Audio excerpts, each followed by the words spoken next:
sejahtera dalam kasih Tuhan kita Yesus Kristus. Shalom, damai di hati. Saudara-saudaraku, jumpa lagi kita dalam edisi Renungan Harian Keluarga di channel YouTube Jemaat Gemi Maranatha Paslatan bersama dengan saya, Vikaris Pendeta Linda Mende STH. Saudara-saudaraku, apa kabar di hari ini? Semoga kita semua senantiasa selalu ada dalam keadaan tubuh yang sehat, kuat, dan diberkati Tuhan. Dan juga saudara-saudaraku, saat ini kita akan masuk dalam pelayanan firman Tuhan. Karena itu mari kita meminta tuntunan Roh Kudus untuk menuntun kita dalam bacaan dan perenungan firman Tuhan di saat ini. Mari kita berdoa. Ya Tuhan, Allah Bapa kami yang kami puji dan kami muliakan, kami sungguh bersyukur untuk hari baru yang Engkau nyatakan dalam kehidupan kami di saat ini.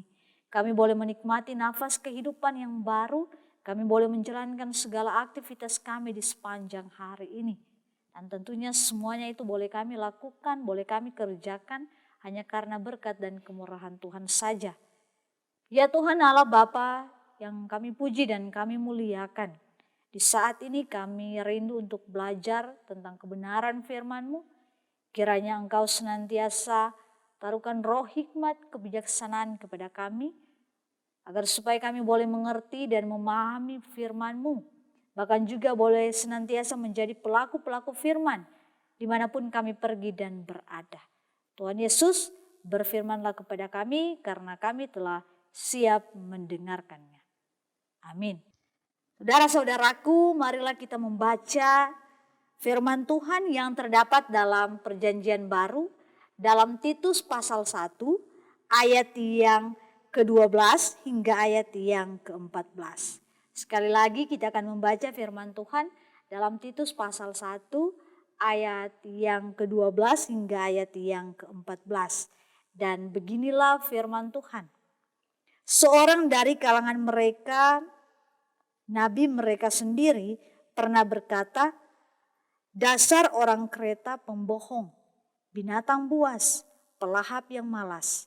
Kesaksian itu benar, karena itu tegurlah mereka dengan tegas supaya mereka menjadi sehat dalam iman dan tidak lagi mengindahkan dongeng-dongeng Yahudi dan hukum-hukum manusia yang berpaling dari kebenaran. Demikianlah firman Tuhan. Salam sejahtera dalam kasih Tuhan kita Yesus Kristus. Shalom, damai di hati. Saudara-saudaraku, tema perenungan kita di hari ini yakni sehat dalam iman. Dan tentunya di saat ini ketika kita diberikan kesempatan untuk menikmati hari baru, menikmati firman Tuhan di hari ini, itu semua hanya karena berkat dan kemurahan Tuhan, hanya karena seizin Tuhan, sehingga kita boleh merasakan nafas kehidupan yang baru. Nah, saudara-saudara yang dikasihi dan diberkati oleh Tuhan kita Yesus Kristus, tentunya ketika ada orang yang sudah kita percayai dan kita segani mengatakan sesuatu terhadap kita atau menyampaikannya kepada kita, pasti kita akan percaya dengan apa yang mereka katakan. Karena kita telah mengenal siapa sosok yang menyampaikan hal itu. Apalagi ini sosok yang disebut sebagai pelayan Tuhan atau seorang nabi yang disampaikan dalam pembacaan kita di saat ini. Pasti apa yang dikatakan oleh mereka bisa menjadi suatu pegangan atau kepercayaan terhadap sesuatu hal yang mereka sampaikan atau yang mereka katakan kepada kita.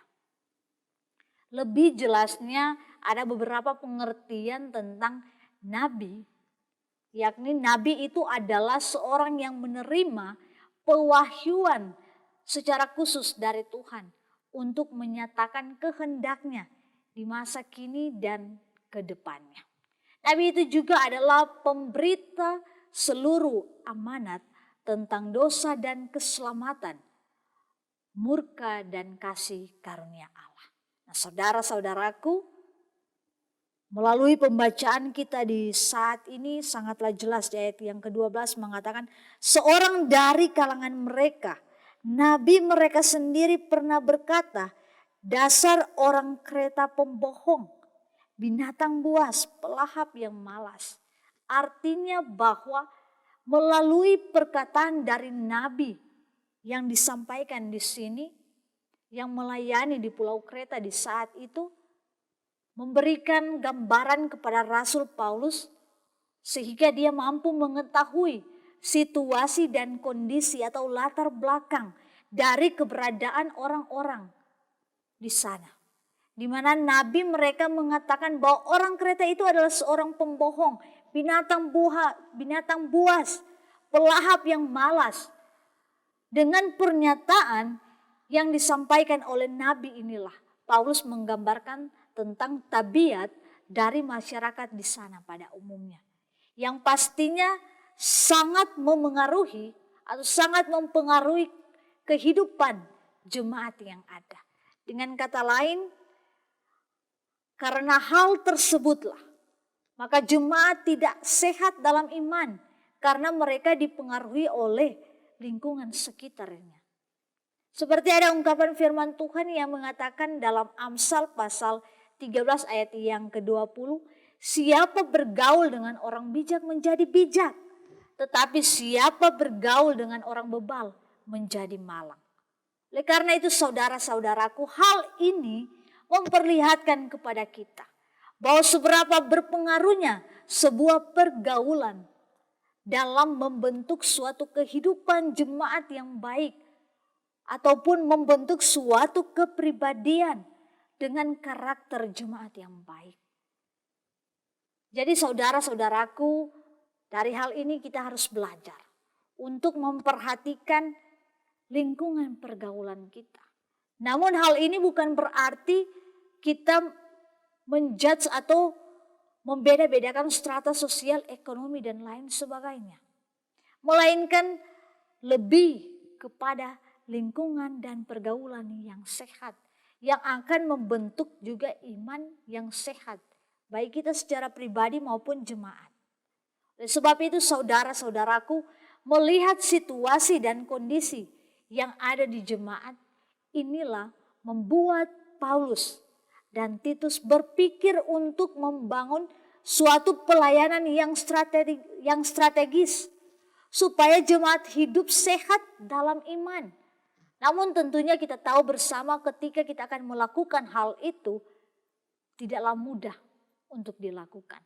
Akan ada banyak tantangan dan ujian yang harus dilewati untuk mewujudkan pelayanan yang demikian.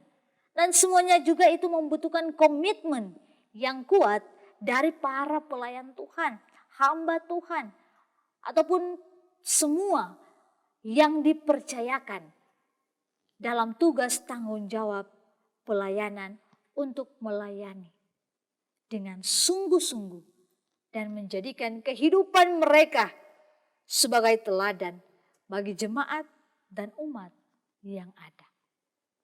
Nah, saudara-saudaraku, pengajaran yang sehat yang diberikan oleh para pelayan Tuhan akan menumbuhkan iman yang sehat juga bagi jemaat. Bahkan bukan hanya bertumbuh, namun akan berbuah lebat serta menjadi berkat bagi banyak orang dimanapun mereka pergi dan berada dalam tugas pekerjaan mereka apapun bidang itu. Mereka berbuah menjadi berkat bagi orang-orang sekitar yang ada. Dan saudara-saudaraku, iman yang sehat itu juga menjadi tanggung jawab kita sebagai keluarga Kristen. Untuk apa? Untuk merawat iman seluruh anggota keluarga supaya menjadi sehat. Nah, saudara-saudaraku, ketahanan kita untuk saling menegur dan mengingatkan satu terhadap yang lain, terutama orang tua kepada anak-anaknya sangat diharapkan. Dan begitu pun juga sebaliknya. Anak-anak yang mau mendengar didikan orang tua serta mengambil bagian untuk merawat iman secara bersama-sama, melalui ketaatan beribadah bersama. Belajar mandiri dan membantu orang tua akan menjadikan keluarga memiliki ketahanan iman dalam menghadapi berbagai persoalan kehidupan yang ada. Oleh karena itu saudara-saudaraku, lewat firman Tuhan yang kita baca di saat ini, mengingatkan kepada kita sebagai umat yang percaya kepada Yesus Kristus, bahwa haruslah kita saling menegur satu dengan yang lainnya. Bukan untuk saling mempermalukan atau menjatuhkan, namun untuk saling memperbaiki kehidupan, menjadi satu sosok pribadi yang lebih baik lagi. Karena ada firman Tuhan yang mengatakan bahwa lebih baik teguran yang nyata-nyata daripada kasih yang tersembunyi. Itu yang menjadi perenungan kita di saat ini, yang ditekankan juga bagi kita sekalian. Oleh karena itu, saudara-saudara yang dikasihi dan diberkati Tuhan, jangan malu untuk menyampaikan sesuatu yang benar di hadapan Tuhan. Dan jangan malu untuk bersaksi apa yang seharusnya kita sampaikan tentang kebenaran firman Tuhan. Dan kiranya Allah dalam tuntunan Roh Kudus akan menolong kita semua agar bertumbuh dalam iman yang sehat dan berbuah lebat dalam kehidupan kita, baik keluarga maupun berjemaat dan bermasyarakat. Terpujilah Kristus. Amin firman Tuhan. Saudara-saudaraku, mari kita berdoa. Tuhan Yesus, terima kasih untuk kesempatan yang indah. Kami boleh belajar melalui firman-Mu di saat ini untuk terus hidup berdasarkan dengan firman Tuhan. Memberlakukan firman Tuhan dalam kehidupan kami setiap harinya. Bahkan lebih daripada itu Tuhan, lewat firman-Mu di saat ini, kami diingatkan untuk saling menegur satu dengan yang lainnya. Ketika ada hal-hal yang keliru, ketika ada hal-hal yang tidak berkenan di hadapan Tuhan, kami saling menegur bukan untuk tujuan saling menjatuhkan dan saling mencari kesalahan satu dengan yang lainnya, tetapi untuk kebaikan kami semua, baik pribadi dan jemaat yang ada, agar kami bertumbuh dalam iman yang sehat dan kami boleh berbuah lebat, menjadi berkat bagi banyak orang dimanapun kami pergi dan berada, lewat iman yang bertumbuh di dalam kami, yang boleh kami wujud nyatakan dalam tindakan kehidupan kami setiap harinya. Tuhan Yesus, di saat ini kami akan menjalankan setiap aktivitas kami masing-masing, tugas tanggung jawab kami. Tuhan jaga dan lindungi kami semua dalam setiap pekerjaan dan tugas tanggung jawab itu. Sehingga kami boleh melakukan yang terbaik, bukan untuk kepada manusia, tetapi untuk kepada Tuhan. Semua yang kami lakukan ini hanya untuk hormat dan kemuliaan nama Tuhan. Oleh karena itu pakailah setiap karunia yang ada di dalam kami untuk menjadi berkat bagi banyak orang. Dan nama Tuhan yang terus dipuji dan dimuliakan. Tuhan Yesus, inilah doa, ungkapan syukur, serta permohonan kami yang hendak kami sampaikan di dalam nama-Mu Yesus Kristus, Tuhan dan Juru Selamat kami yang hidup. Kami berdoa dan bermohon kepadamu. Amin. Saudara-saudara yang dikasihi dan diberkati Tuhan kita Yesus Kristus, demikianlah renungan harian keluarga di hari ini. Kiranya renungan harian keluarga ini senantiasa boleh memperlengkapi kehidupan saya dan saudara-saudara dalam melakukan aktivitas tugas kerja di sepanjang hari ini. Dan tentunya juga jika video-video yang telah kami bagikan di channel YouTube Jemaat Gemi Maranatha Paslatan ini bermanfaat bagi saudara-saudara sekalian, jangan lupa untuk di-like, di-komen dan di-share, bahkan di-subscribe YouTube channel ini, sehingga semakin banyak orang yang akan terberkati lewat channel YouTube ini. Sekian dan terima kasih, Tuhan Yesus memberkati. Shalom, damai di hati.